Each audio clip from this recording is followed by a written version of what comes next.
Hello friends, आज की नई वीडियो में एक बार फिर से आपका स्वागत है। फ्रेंड्स, यदि आप लोग 9th क्लास में पढ़ रहे हैं या फिर 10th क्लास में पढ़ रहे हैं एंड फ्रेंड्स, यदि आप लोगों को जो बहुत सारी संख्या होती हैं, कभी कभी ऐसा होता है और ख़ासकर दोस्तों जब आप लोग अभी पढ़ेंगे किताब के पीछे सांख्यिकी के पाठ हैं और सांख्यिकी प्रायिकता है, तो फ्रेंड्स जब आप सांख्यिकी में निकालेंगे और मध्य निकालेंगे और पद विचलन विधि से इन सूत्रों का यूज़ करके और जब इन सवालों को आप हल करेंगे तो फ्रेंड्स आपको वहाँ पर ढेर सारी संख्याओं को जोड़ना होता है। और दोस्तों यहीं से यदि आप छोटी सी मिस्टेक करते हैं तो इस छोटी सी मिस्टेक की वजह से दोस्तों आपके 5 नंबर या 6 नंबर चले जाते हैं। जी हाँ दोस्तों, जब ये 10वीं में क्वेश्चन आता है तो 5 या 6 नंबर का आता है और दोस्तों एक छोटी सी मिस्टेक की वजह से हम जोड़ नहीं पाते हैं, तो जोड़ ना बनने की वजह से दोस्तों हमारे 5-6 नंबर चले जाते हैं। हम साल भर दोस्तों सांख्यिकी पढ़ते हैं, प्रायिकता पढ़ते हैं और इन सब चीज़ों को पढ़ते हैं, मेहनत करते हैं। फ्रेंड्स, आज इस वीडियो में आपको बताने वाला हूं कि जब आपको कहीं भी ढेर सारी संख्या मिलती है जोड़ने के लिए, तो आपको इनको कैसे जोड़ना है और किस तरीके से जोड़ करके दोस्तों आप कम से कम समय में 1 या 2 मिनट में 3 मिनट में, देखिए संख्या और ज़्यादा होंगी तो फिर थोड़ा सा समय और आपको लग सकता है, यानी कि संख्या 10-12 संख्या होंगी बड़ी बड़ी तो तुमको 4-5 मिनट का समय लग सकता है। और यदि छोटी संख्या है, मतलब कि संख्या बड़ी है लेकिन कम संख्या है, तो 1 या 2 मिनट में हल कर लेंगे यदि आपको नियम पता है, जो कि मैं अभी आपको वीडियो में बताने वाला हूँ। लेकिन दोस्तों यदि आपको नियम पता नहीं है तो आप जोड़ भी लेंगे और जोड़ने के बाद ही दोस्तों आपका आंसर जो है वो गलत रहेगा, ठीक है ना। 100% मैं लिख कर देता हूँ कि आपका आंसर गलत रहेगा यदि आप लोग इन्हें सिस्टमेटिक नहीं जोड़ते हैं तो फ्रेंड्स, वीडियो में आगे बढ़ने से पहले, शुरू करने से पहले चैनल को सब्सक्राइब करके बेल आइकन को प्रेस कर लेना। इससे दोस्तों हमारी जब भी नई नई वीडियो आएंगी यूट्यूब पर तो आपको नोटिफिकेशन मिल जाएंगी। और फिर दोस्तों सीख लेते हैं कि आखिर ढेर सारी संख्याओं को कैसे कम से कम समय में जोड़ते हैं, ठीक है ना। तो फ्रेंड्स, पहले तो ये संख्या हैं तो इनको हम मिटा देते हैं। पहले मैं आपको 1-2 एग्जाम्पल छोटी छोटी संख्याओं को जोड़ने का तरीका बताता हूँ कि छोटी छोटी संख्याओं को सही तरीके से कैसे जोड़ते हैं जब ऐसी बिखरी हुई लिखी होती है। फिर दोस्तों धीरे धीरे मैं आपको बड़ी बड़ी संख्याओं का भी जोड़ सिखाऊंगा, ठीक है ना। कुछ इस तरह से आपको संख्या कहीं मिल जाती हैं अगर से, तो आपको इनको कैसे करना है, कैसे जोड़ना है, तो मैं तरीका बता देता हूँ आपको। और मान चले कि हम यहाँ 135 कर लेते हैं, ठीक है ना। अब दोस्तों ये संख्या है आपके सामने, अब इन्हें कैसे जोड़ना है तो सिंपल तरीका है, आप लोग देख सकते हैं। आपको करना क्या है, इन संख्याओं को सिस्टमेटिक कैसे लिखना है। तो देखिए मैं लिखता हूँ, ऊपर लेता हूँ सबसे 135 लेता हूँ, तो 135 सबसे बड़ी हमारी, फिर यहाँ 25 लेता हूँ। तो अब आपको एक चीज़ मिला करके चलना है कि जो इकाई का अंक है तो इकाई का अंक सभी का एक सामने, एक के नीचे एक होना चाहिए, ठीक है ना। तो इन्हें आप दूर दूर लिख सकते हैं 135, फिर यहाँ हम 25 ले लेते हैं। तो पहले 5 लिखेंगे और फिर 2 लिखेंगे। देखिए इकाई के नीचे इकाई रहना चाहिए इन संख्याओं का, और दहाई के नीचे दहाई, यदि और आगे है तो सैकड़े के नीचे सैकड़े, ठीक है ना। फिर यहाँ पर 30 लेते हैं और यहाँ पर 10 लेते हैं। अब दोस्तों फ्रेंड्स, अब यदि आपने इन संख्या को सिस्टमेटिक लिख लिया है तो आप इनको आसानी से जोड़ सकते हैं। देखिए 5 5 10 का 0 और 1 हाथ से लगाया आपका, तो 3 1 4 4 2 6 6 3 9 1 10 का फिर से 0, फिर हाथ से 1, फिर 1 1 2। तो दोस्तों सभी संख्याओं का टोटल योग जो है 200 निकल कर आ रहा है, ठीक है ना। तो अब ये देखिए संख्या बिखरी हुई लिखी हुई थी, लेकिन जब तक हमें आइडिया नहीं रहता, ये तरीका पता नहीं होता, तो हमें मुश्किल लगता है कि इनको कैसे जोड़ा जल्दी से जल्दी, ठीक है ना।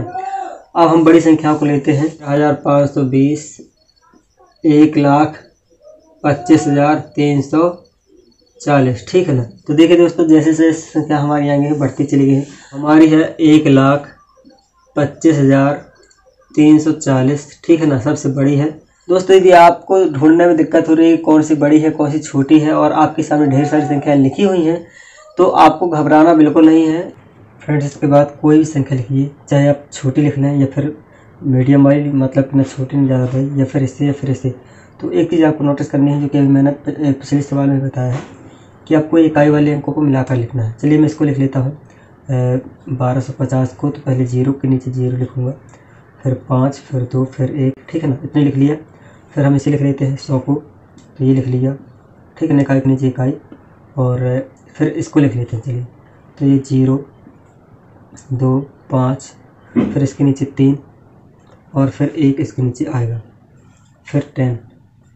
तो कुछ इस तरह से लिख लेना है, ठीक है ना। इनको और जोड़ दीजिए, 0 0 0 का 0, फिर 1 2 3 3 5 3 8 8 4 12 का 2 हाथ से 1, और फिर 3 2 5 5 1 6 और 6 5 11 1 12 की 2 हासिल आई 1, फिर 5 1 6 6 3 9 9 1 10 की 0 हासिल आई 1, फिर 2 1 और 2 3 3 1 4 और ये हमने जोड़ लिया इसको 1 का 1 आ गया, तो ये हमारा आ गया 1,40,220। ठीक है ना।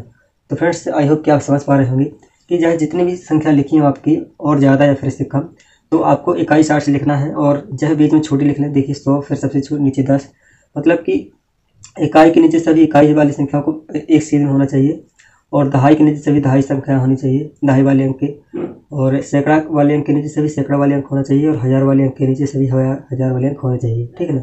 देखिए बीच में स्पेस रहता है तो इससे कोई दिक्कत नहीं है, आपको यहाँ पर ऐसे मिलाना है, ये एकदम सीधे होने चाहिए और ऊपर से नीचे की तरफ एकदम सीध होनी चाहिए। ठीक है ना। तो इस तरह से आप जो कर सकते हैं। चलिए मैं एक एग्जांपल और लेता हूँ। ओके, तो इसे हल करना है तो देखिए हम एक साइड से लिख लेते हैं, कोई दिक्कत नहीं है। ठीक है ना। भले छोटी बड़ी है तो हमें लिखना एक साइड से है। तो चलिए फिर हम क्या करते हैं, लिखना स्टार्ट करते हैं। तो सबसे पहले हम यहाँ से लिखते हैं या फिर यहाँ से भी लिख सकते हैं। तो 10 लेते हैं, तो 10 लिया, ये हमने ये ले लिया 10, और फिर 304, तो हमको इकाई के नीचे इकाई लिखना है, फिर 0, फिर ये 3, फिर 5021, तो फिर 1 लिखा, 2 लिखा और 0 लिखा, और ये एक्स्ट्रा अंक हमारा आ रहा है तो 5 को चौथे स्थान पर रख दिया। ठीक है ना। अभी इसके ऊपर कुछ नहीं, इसके नीचे भी कुछ नहीं है। आगे देखते हैं तो ये 10 आया हमारा फिर से एक बार, तो इस 10 को हमने फिर से ले लिया, इकाई के नीचे इकाई और दहाई के नीचे दहाई।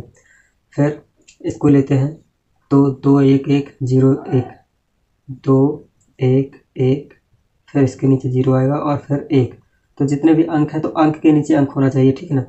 इकाई के नीचे इकाई, दहाई के नीचे दहाई, सैकड़ा के नीचे सैकड़ा और हज़ार के नीचे हज़ार, और 10,000 वाली संख्या वो आगे आ गई। ठीक है।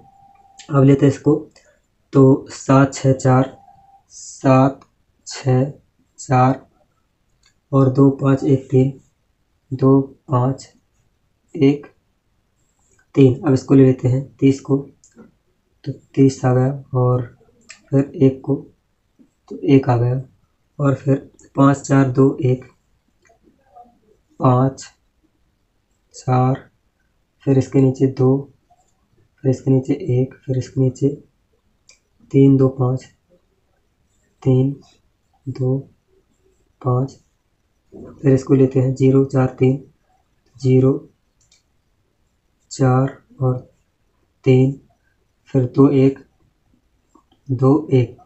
अब इनको हम जोड़ेंगे तो देखिए इकाई वाले अंक को सभी को एक साथ जोड़ दो, तो 5 1 6 7 6 13 13 तो 15 1 16 16 4 20 की 2 0, और हासिल आ गई तुम्हारी यहाँ पर 2। ठीक है ना। फिर 4 दूनी 8 8 2 10 3 13 13 6 19 1 20 1 21 21 2 23 1 24 की 4, फिर से हासिल आ गई 2। फिर अब तीसरे अंक को जोड़ते हैं हम, तो 3 2 5 5 4 9 1 10 10 3 13 13 2 15 की 5, और हासिल आ गई 1। फिर से 2 1 3 3 1 4 4 2 6 6 5 11 की 1, हासिल आई 1 3 1 4 1 5 5 4 9 9 1 10 की 0, हासिल आई 1।